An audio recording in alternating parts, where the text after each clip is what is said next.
નમસ્કાર મિત્રો, સ્વાગત છે તમારું આપણી આ યુટ્યુબ ચેનલમાં જેનું નામ છે ગુજરાતી જીકેની જમાવટ। તો ગત 1 ફેબ્રુઆરી 2025ના રોજ કેન્દ્ર સરકારનું વર્ષ 2025-26નું પૂર્ણ કદનું બજેટ કેન્દ્રીય નાણામંત્રી નિર્મલા સીતારામન દ્વારા સંસદમાં રજૂ કરી દેવામાં આવ્યું।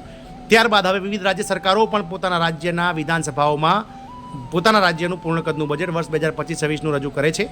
આ બજેટમાં મિત્રો લાખો આઉટસોર્સિંગ કર્મચારીઓ માટે આ રાજ્ય સરકાર દ્વારા ખૂબ જ મહત્ત્વના સમાચાર બહાર પાડવામાં આવે છે। આઉટસોર્સિંગ કર્મચારીઓના માનદ વેતનમાં વધારાને લઈ અને આ રાજ્ય સરકાર દ્વારા મંજૂરીની મહોર બજેટમાં મારવામાં આવી છે।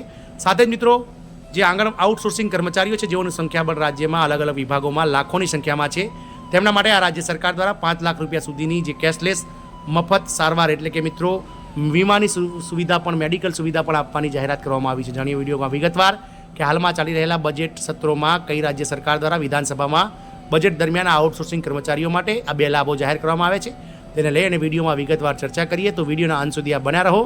જો ચેનલમાં આપ નવા હશો તો અમારી ચેનલને તમે લાઇક શેર સબસ્ક્રાઇબ કરી બાજુમાં રહેલું બેલ આઇકોન દબાવવાનું ભૂલશો નહીં, જેથી કરીને ચેનલ પર મૂકવામાં આવતા વિવિધ ભરતીઓના નોટિફિકેશન, વિવિધ ભરતીઓના પરિણામ, જીકેના વિડીયોઝ તેમજ સરકારી કર્મચારી પેન્શનર્સ અને યોજનાઓને લગતા પરિપત્રો અમારા ચેનલના માધ્યમથી તમને સરળતાથી ઉપલબ્ધ થઈ જાય। તો આઉટસોર્સિંગ કામદારો માટે ખૂબ જ સારા સમાચાર છે। માનદ વેતનમાં વધારા સહિત 5 લાખ રૂપિયા સુધીની મફત સારવાર માટે આ રાજ્ય સરકાર દ્વારા પોતાના બજેટમાં રજૂ કરવામાં આવ્યું છે। વાત કરીએ ઉત્તર પ્રદેશની, તો ઉત્તર પ્રદેશ સરકારની યોગી આદિત્યનાથ સરકાર દ્વારા ગત રોજ જે બજેટ રજૂ કરવામાં આવ્યું વિધાનસભામાં, તેમાં મિત્રો પ્રદેશમાં કામ કરતા કોન્ટ્રાક્ટ કામદારો માટે સારા સમાચાર છે। યોગી આદિત્યનાથ સરકારે આઉટસોર્સિંગ પર રાખેલા કર્મચારીઓના લઘુત્તમ માનદ વેતનમાં વધારો કરવાની જાહેરાત બજેટમાં કરી છે। મિત્રો હોળી પહેલાં આ કર્મચારીઓને મળશે મોટી ભેટ, માનદ વેતનમાં મોટો વધારો। હવે આટલી રકમ તેમના ખાતામાં આવશે અને લાભો પણ મળશે। તો માનદ વેતનમાં વધારા સાથે કોન્ટ્રાક્ટ કર્મચારીઓને 5 લાખ રૂપિયા સુધીની મફત સારવાર મળશે। આ માટે યોગી સરકાર મુખ્યમંત્રી જન આરોગ્ય આયુષ્યમાન કાર્ડ જારી કરશે। ઉત્તર પ્રદેશના કોન્ટ્રાક્ટ અને આઉટસોર્સિંગ કર્મચારીઓ માટે સારા સમાચાર છે। રાજ્યની યોગી આદિત્યનાથ સરકારે હોળી પહેલાં કોન્ટ્રાક્ટ અને આઉટસોર્સિંગ કર્મચારીઓને તેમના માનદ વેતનમાં વધારો કરીને ખૂબ જ મોટી ભેટ આ તહેવાર રૂપે આપી છે।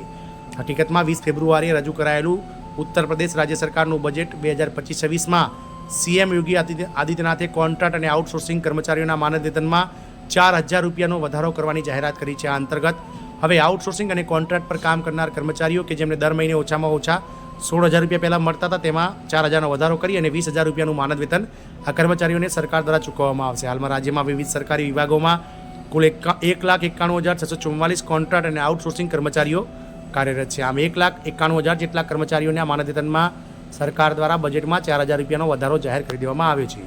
સાથે જ મિત્રો 5 લાખ સુધીની મફત સારવાર તો રાજ્ય સરકાર એક આઉટસોર્સિંગ ભરતી નિગમ પણ બનાવશે।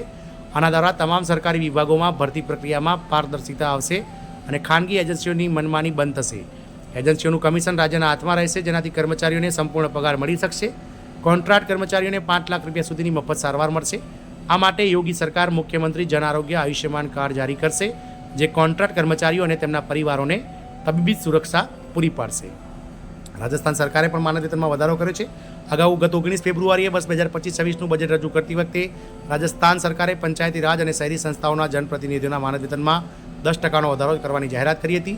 આ ઉપરાંત મંદિરો અને પૂજારીઓ માટે દાન રકમ 3,000 રૂપિયાથી વધારી અને માનદ વેતન પૂજારીઓનું 7,000 રૂપિયા કરવામાં આવ્યું હતું। આ સાથે આગામી વર્ષથી વરિષ્ઠ નાગરિકો, એકલ મહિલાઓ, વિધવાઓ અને ઓછી આવક જૂથના નાના અને શ્રીમંત ખેડૂતો માટે પેન્શનની રકમ વધારીને 1,250 રૂપિયા પ્રતિ માસ કરવાનો નિર્ણય લેવામાં આવ્યો છે। જય હિન્દ, અસ્તુ।